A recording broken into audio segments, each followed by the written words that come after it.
Peace. Out here in Cincinnati, I am with Hieroglyphics, Mighty Casual, the Rap God. Casual, Smash Rock, Wellington, his elegance in the building. No doubt. And today we're going to talk about the 25th anniversary of his debut album, Fear Itself. But before we get into that, take me back. You born and raised in Oakland, California? Yeah, I'm born and raised in Oakland, California, you know what I'm saying? Back in the 70s. No, I'm just playing. I'm real OG. I got my record deal 1993 for the album he talking about. I was 17 years old. That album dropped 94. I'm 18 years old. So you still see I'm real, because if you don't drink that much, you know what I'm saying, you might be looking real good at by the time you hit my age, youngster. And you might be in the game for 25 years and still be out here doing the show tonight. You know what I'm saying? No doubt. It's a blessing. Yeah, you learn life. Who was some of your earlier influence growing up? Start with Too Short just because he was a local star in Oakland, but then we had like LL Cool J, Run DMC, all the typical ones that was rocking it in the 80s. But the ones that were real underground and a lot of people didn't know about really left an impression on me, and I found out I turned out to be one of these artists later in my life. Once I look back, like, dang, I turned out like a lot of the dudes I looked up to, like Lord Finesse or Chill Rob G. When they dropped, they was known as some of the coldest, but, you know, they just weren't like forefront artists. They was just big on respect. And that's kind of like, you know, the footsteps I followed in. No doubt.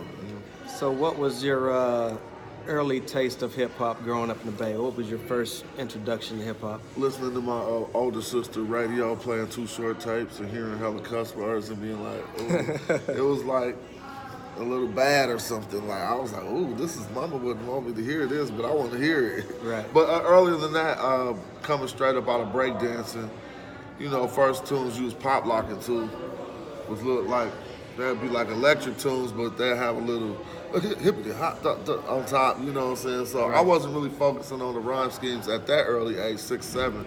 By the time I hit 9, 10, I kind of wanted to play with the poetry a little bit.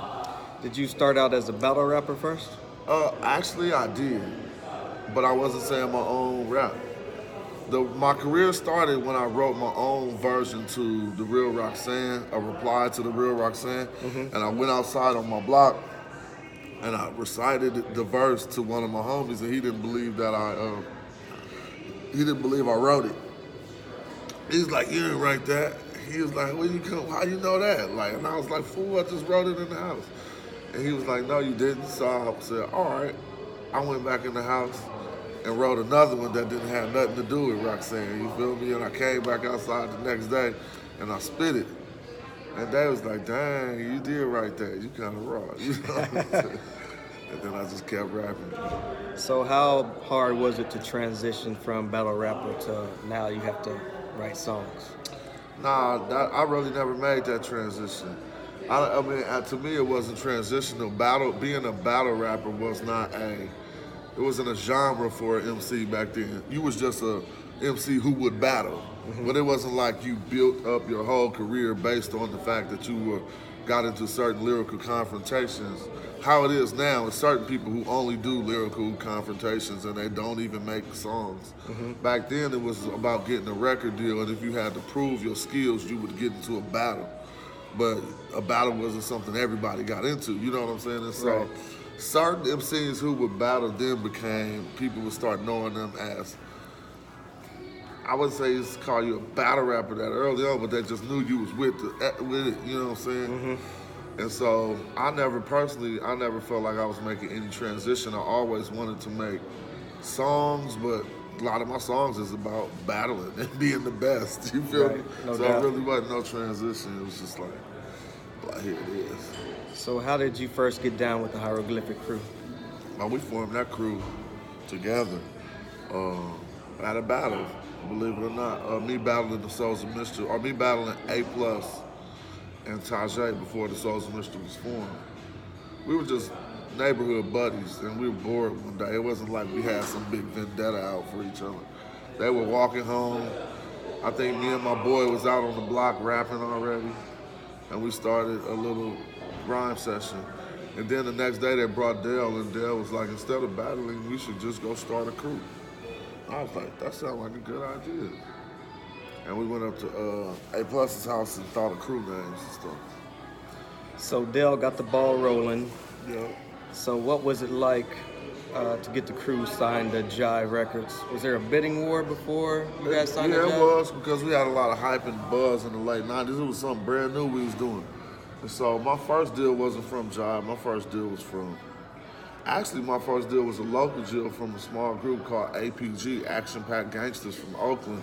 And if you look at their history, in about 89 or 88, they put out a lot of good music from Oakland. One of their DJs offered me a record deal. My second deal was from Hollywood Basics out of LA. They was had Organized Confusion. I think they did, yeah. Okay. Yeah, early on, that was their first label. And they was trying to be really down with the hip hop, so they wanted to sign me too. Mm-hmm. And then I got a deal from Elektra. Wow. I got one more deal. Then I got one from Elektra, and then I got the one from Jive. The bidding war was between Elektra and Jive. So how did you choose Jive over Elektra? Like a dummy.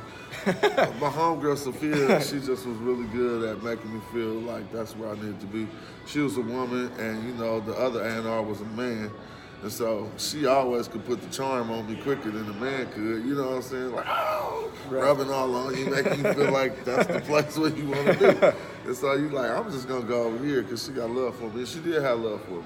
Well, back in the day, that was kind of the label to be on. You had Too Short. It was too, but it was some other stuff going on too. Elektra still was.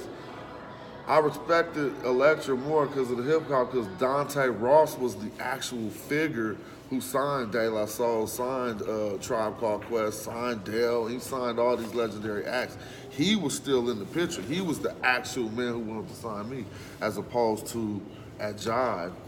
I was just with Sophia Chang, and I was looking at her like, you can't be like, have no real deep history in this hip hop shit. Right. You just got an A&R job somehow. I could just look and tell. And but still, it was money behind it too. So they put up like $30,000 more than Elektra, and you know. So was that a major regret from? No, it wasn't. No. I like being on Jive, even though I wasn't. I just wouldn't have had no major label success with no label.